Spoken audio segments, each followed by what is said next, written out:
Hi guys, welcome to my channel, Pat's Homecraft. The hubby and I are out at Canyon Lake enjoying this summer weather, but I did get to sneak in some video time.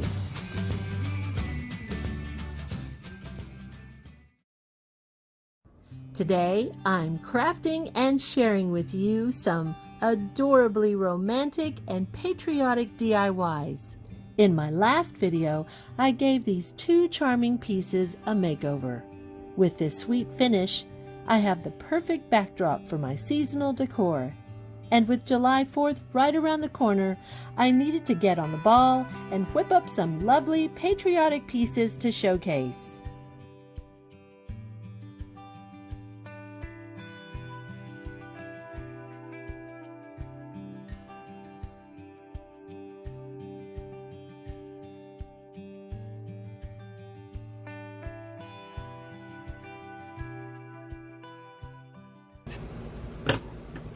I am going to be creating a garland, and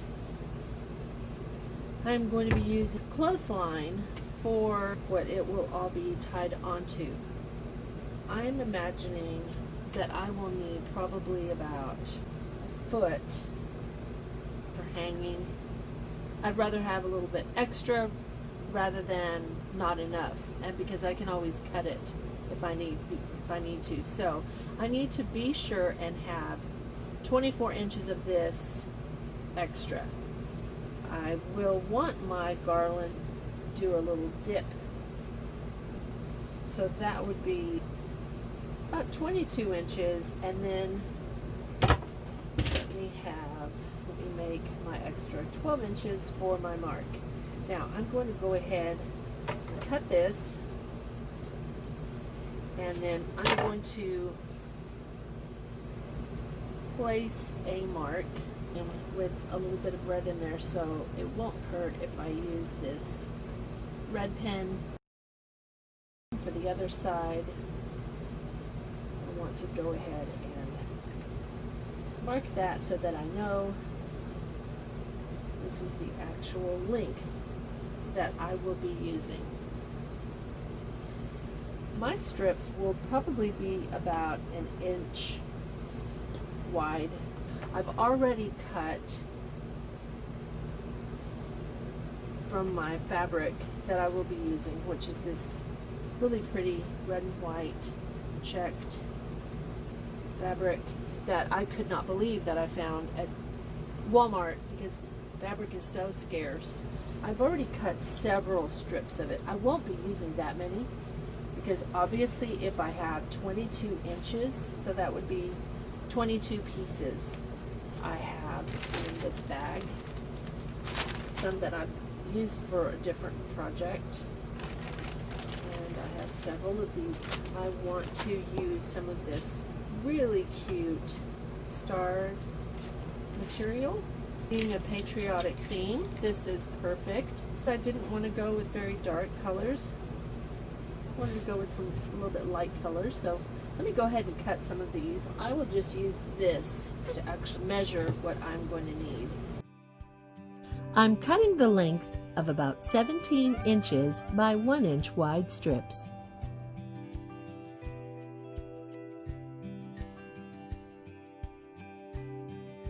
After measuring the 1 inch marks and cutting each one, I use the pattern of these tiny stars to guide my cutting for the length. This is another piece of fabric I was lucky to come across at Walmart. Okay, so we're using this. I've decided to not use this. I think I have enough glue in this. I don't want to add another element of glue, so I want to keep the red and the blue to a minimum and mostly be cream or white. So I am going to cut some strips off of this. Because this doesn't have a definite stripe or pattern that I can follow to cut, or this one was really simple because I just simply cut the actual checks. They were an inch wide. I will use my mat. With the lace being see-through, measuring and cutting is so much easier.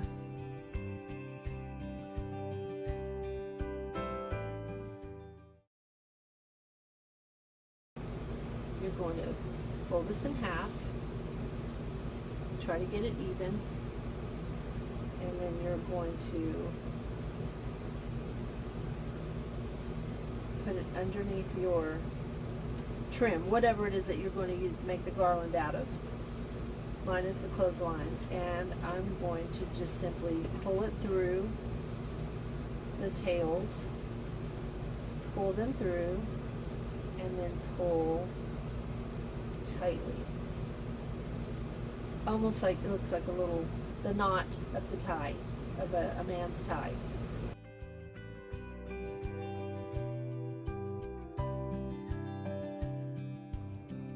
When making a rag garland, it's a good idea to have a pattern so that your colors are spread out evenly.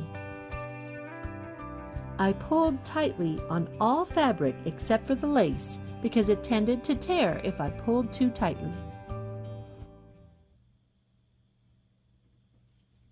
Actually, I think I'm going to stick with, I think I'm not going to do these.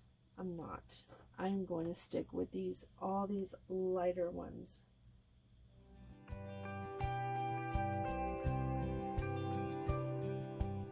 I would like to maybe try to make some of these a little rougher.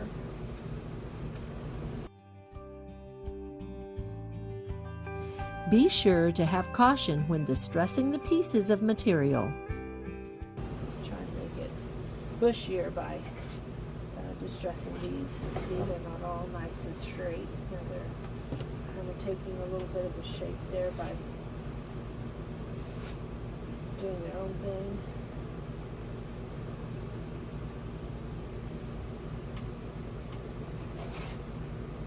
It doesn't have to be every one of them.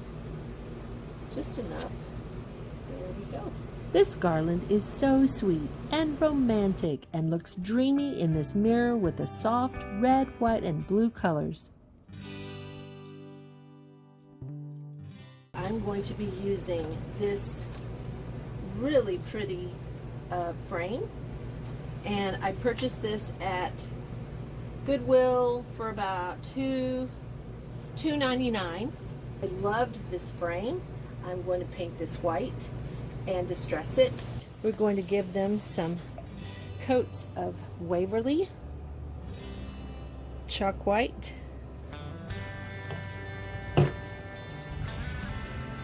and it is beautiful outside right now. The breeze is blowing. It's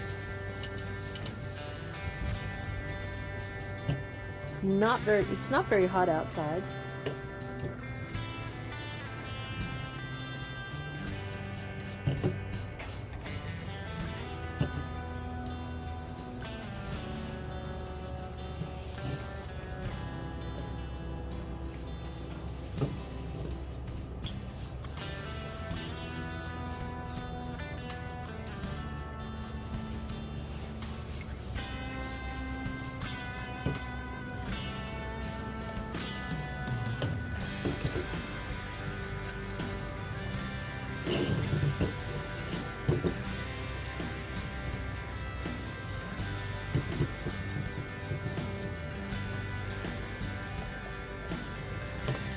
I want some of the gold to come through, so as I'm painting this frame, I am not going to get into every one of these nooks and crannies.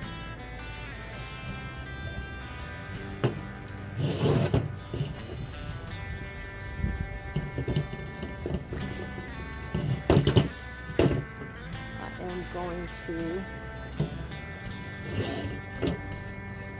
the reason I'm letting that, or the reason I'm not going to paint it all the way, every bit of it, into the nooks and crannies, is because I want to show off the beauty of the frame.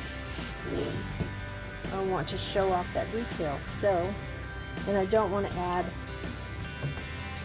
stain I'm not a real fan of using the dark stain on the white, because when I use it, it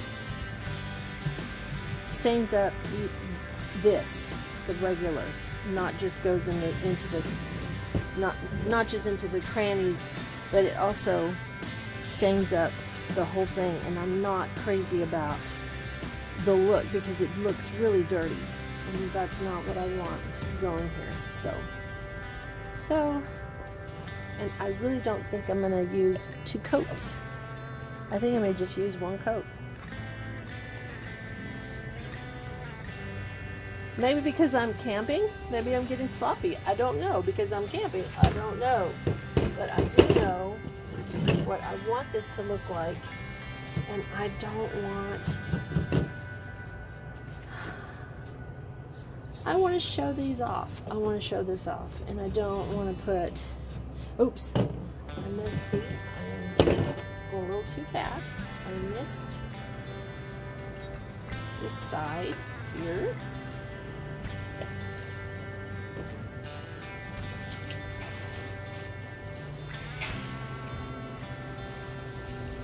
Hopefully I'm not going off of camera. And now I'm going to fix all those little parts that I messed up and I was trying to... Yes, I like that, and I like that messy look. We're going to do the same with this pretty girl. I love this frame. And I'm going to do 1 coat. And I am going to just not let it get into all those edges, into all those little nooks and crannies. I don't want it to do that. I want to enjoy this frame. I want to enjoy all the detail.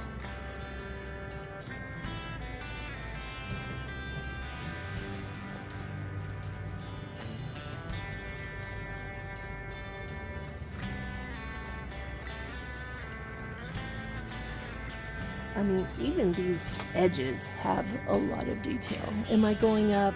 I think I went up way out of camera. I'm so sorry. Guys are probably fed up with my camera tricks. Not the best, sorry.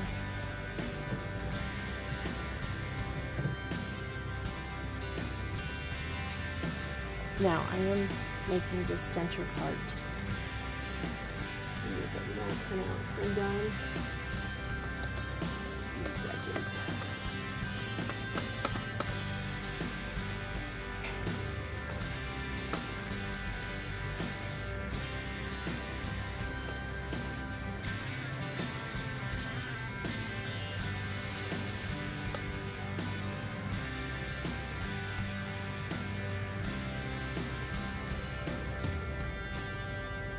Okay, let's let those dry. Those are done.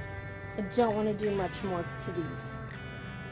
No, I don't. I'm just seeing a little area here and there where I touched it.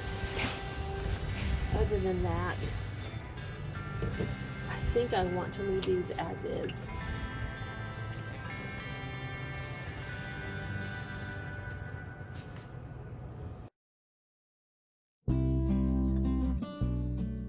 Now here is my oval frame, and I did, after I went back, I looked at it after it dried with that first coat. I did have to come back and do a second coat.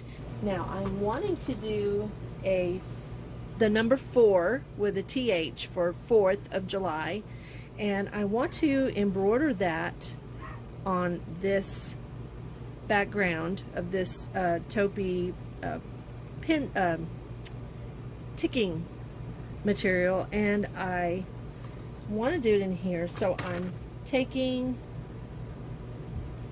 I guess what I should do is I'll take this out. I want to make sure that it is straight up and down, so I will guide that with the very center of this frame. Let's see, the center of that would be here.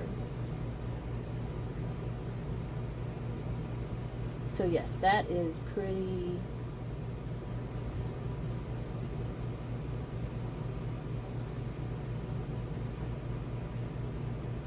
That's pretty centered right there. So I am going to place a little mark here, so I know that's my center. Place a little mark here, and then I want to very lightly mark where my sides will be, because I need to know where. I need to know the area that I'll be working in. So now I will pop that back into the embroidery hoop.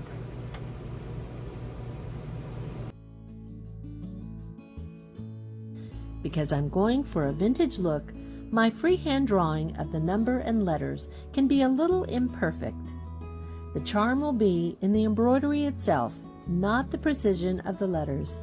I'm more concerned with the number 4 being centered in the frame. I've been embroidering since I was about 6 or 7 years old. My grandma Vera taught me to embroider.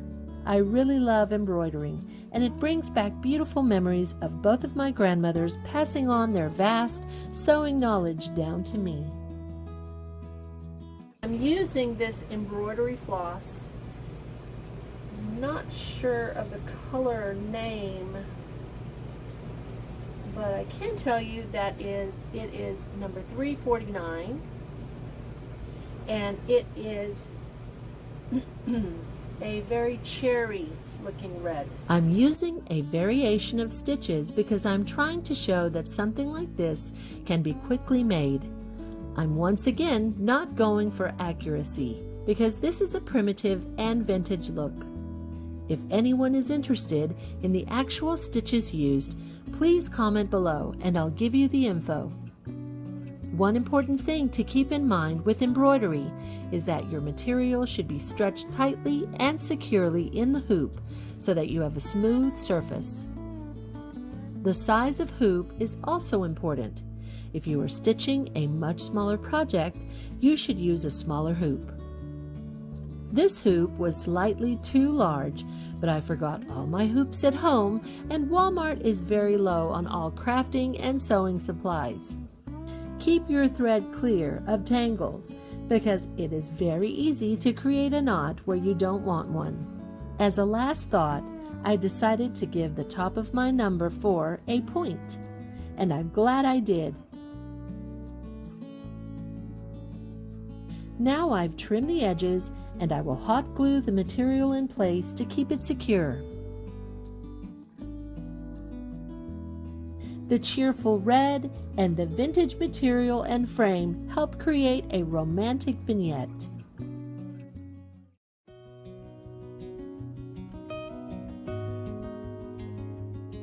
As you can see, our camping setup. Hopefully we'll go kayaking later this afternoon. I have a couple of red different patterns here, and I have a dark blue. I don't want them dark. I like them to be a little bit lighter. I am wanting to use some bolete. Liberally spray these materials in the hope that I can fade out some of this darker color, give an added bonus of bleaching effect by putting them in the sun.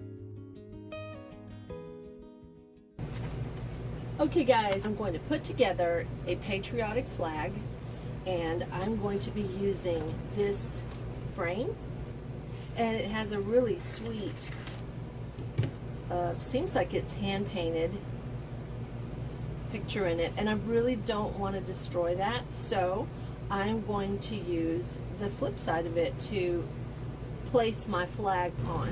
As you remember, I took these materials outside and I bleached them, which is with a cleaner.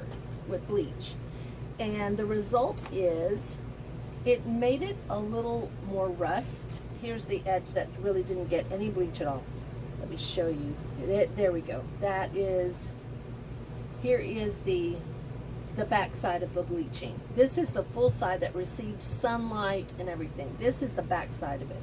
Even that has come down quite a bit in hue, in deep hue from this darker material. The color is much lighter. It's lighter here and then much lighter here. Not exactly the desired shades, but we'll see how it goes. And then we have this one. This one I really liked how it did. I liked how it looked variated, and I like the shade that it turned into. The lightest shade of all is almost gold. And then the blue, here is the deeper blue, little gingham, and here is the shade. It almost looks purple, but I'm still going to go with it because it looks faded. As you know, a lot of flags, when they fade, they turn into this purple shade. These will be primarily my stripes. Oh, not this one. My stripes are here, and this will be the blue starred piece. And then for my white stripes, these are the red stripes, but then for the white stripes, I have different materials to choose from. I have this lovely ticking in a tan or beige with a cream. That is going to be a white stripe. I can also use this white or cream burlap that I got from Walmart. And then here is another option for a white stripe. This is a great piece of lace. I will be using the back side of this. What I may be using across it is I may be using this, hot gluing it down, and then adding a piece here. This way, no matter what I do, let's say I have a stripe that's of the lace. Well, lace is see-through. But if I have this material there, then you won't see the board. Instead, you'll see this. Another option that I do have is if I wanted to go with, let's say, maybe even this one, just to give it a little bit more depth for these creamy things. Lay that across, and then whenever I use this as a stripe, then that becomes better, because with this on here, you don't really see details of the lace. But if I put it up against this, wow, that's a difference. I can see every bit of the detail of this. So this is out. I won't use this for the back of it, but I still will probably be using it as a stripe.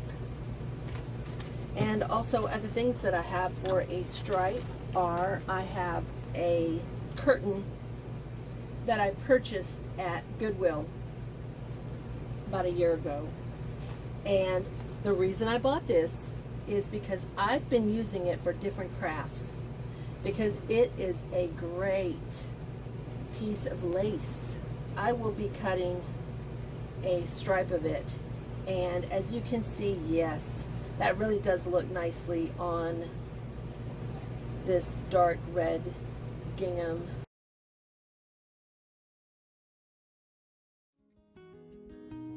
I will just hot glue the fabric to the board. And now I will cut a square for my star part of the flag. I fray the edges of the blue material for a vintage, primitive look. So let's cut some stripes. Oh, and we need to know how long we need to make these stripes. So let's see. Let's put this right at the edge. This is almost 10 inches long. So if I cut them 10 inches long, I could just snip off a tiny amount of all of them. So let's do that. We're going to do this one. So I'm going to just start gluing it down.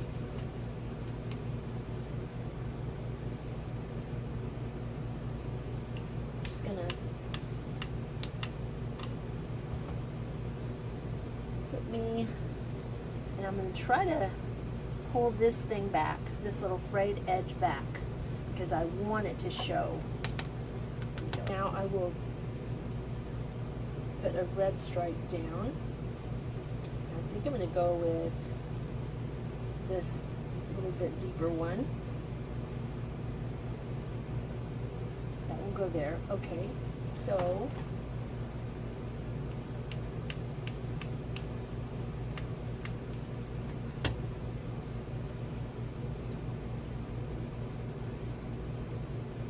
and once again I'm going to pull this little frayed edge up. Now I need to go white stripe, so I will go with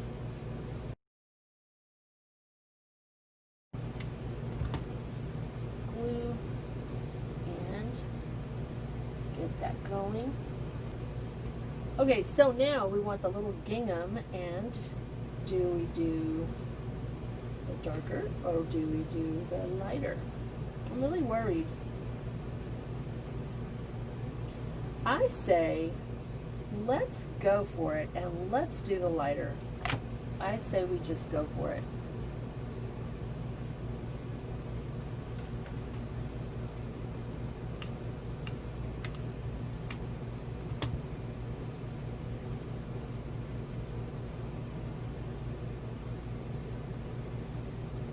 This next stripe, we will use this. And I don't like how it's so perfect compared to the other ones. So I'm going to try to crease it as much as possible with my hands, just pulling it as tightly as I can to create some creases. And I've already frayed by removing some of the strings, some of the threads out from the edges. I've already removed some of those, so that will help with that frayed edge look and getting this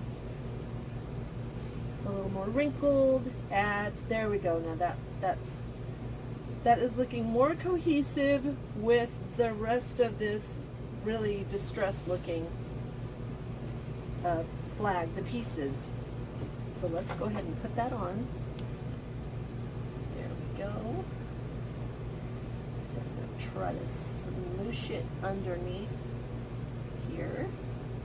And now for a red, we're going to also use this one right here, but this time I'm going to go with the part that was more faded from my bleaching process, that the lighter. Let me first lay down one stripe.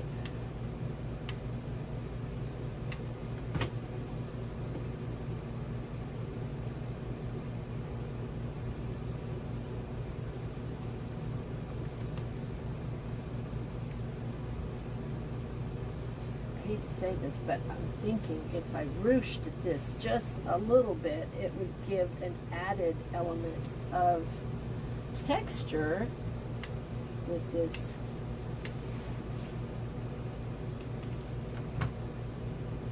And I did this in, I wanted to do it in, so let's just try to do this little ruching. Just gives it a little more dimension instead of it being so flat and what you would call static. There's a little bit of motion in it and a little bit more interest. There we go. I really like that. I really like that. And now we just need to add our final stripe, which I've decided will be this one. Just need to give a little bit more fraying to it to give it that distressed look for my flag. Lay this last little bit for this last stripe, and I had decided to go this side, yes, not the lightest from the bleaching treatment, but you know, I hate to say this, but I really wish I would have done the ruching the whole way through. That would have really been nice. But hindsight, maybe I'll make another flag down the road and do this ruching. But you guys, if you're wanting to try this, to make this flag, I suggest you do this ruching like I did, which was you just start to lay it down on one end and then just lay it down, but make it wrinkle up just a tiny bit. You can do as much as you want, or the least amount that you want, and be sure when you do ruche, because as you saw in this right here, you need to add for a little bit more material for the ruching effect, because you will be using more material as you go along.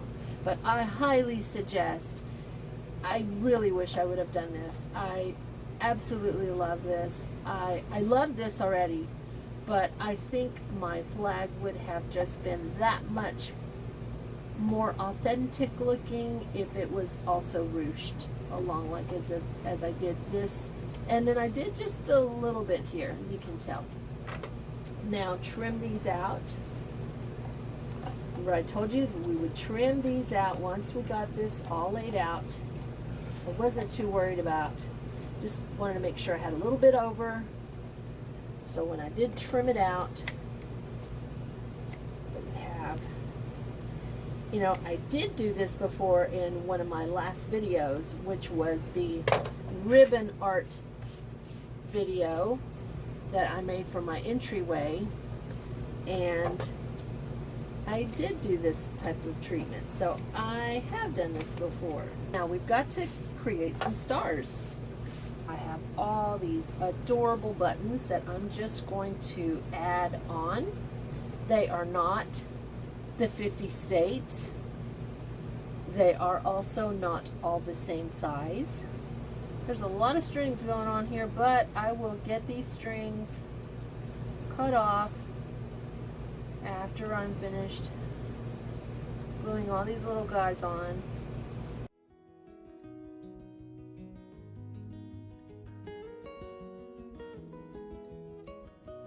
This flag is super sweet and a perfect patriotic piece for my 4th of July decor.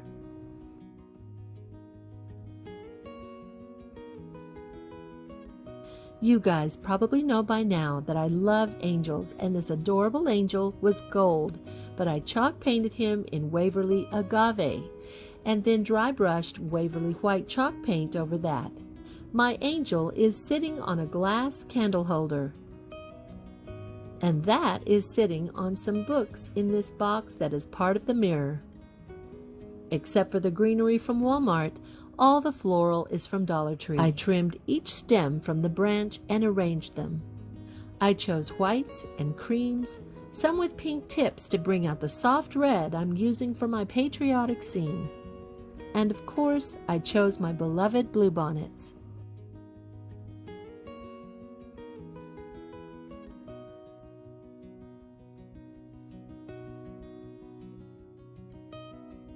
The garland is so soft and romantic, and the blue star material has picked up the blue from my blue bonnets beautifully.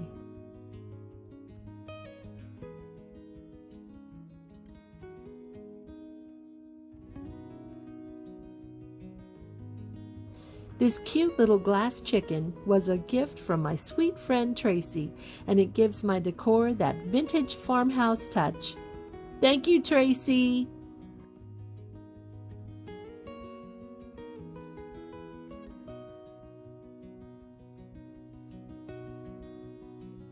These pink and white flowers are also from Dollar Tree, and this antique look ribbon is the same ribbon used for my flag. It came from Dollar Tree, and I just wound it around this vintage-looking canning jar from Walmart.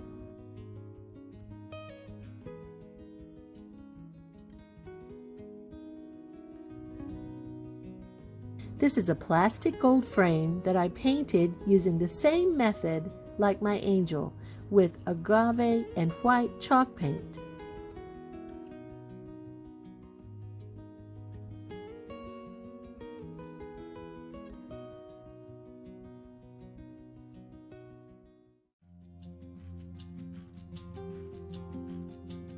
Altogether, I love this combination of vintage and patriotic and distressed and romantic and antique, all coming together to create this soft and sweet look.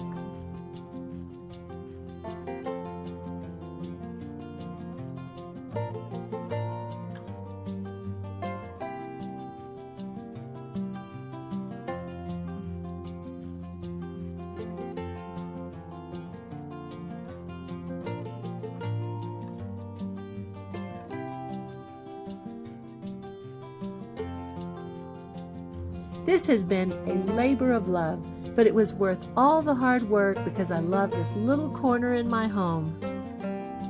Thank you all for stopping by, and I wish you all a happy and safe 4th of July. Remember to think outside of the box and put on that creative thinking cap. Until next time, have a great day. If you're new to my channel or haven't already done so, I'd really appreciate your support by subscribing to my channel.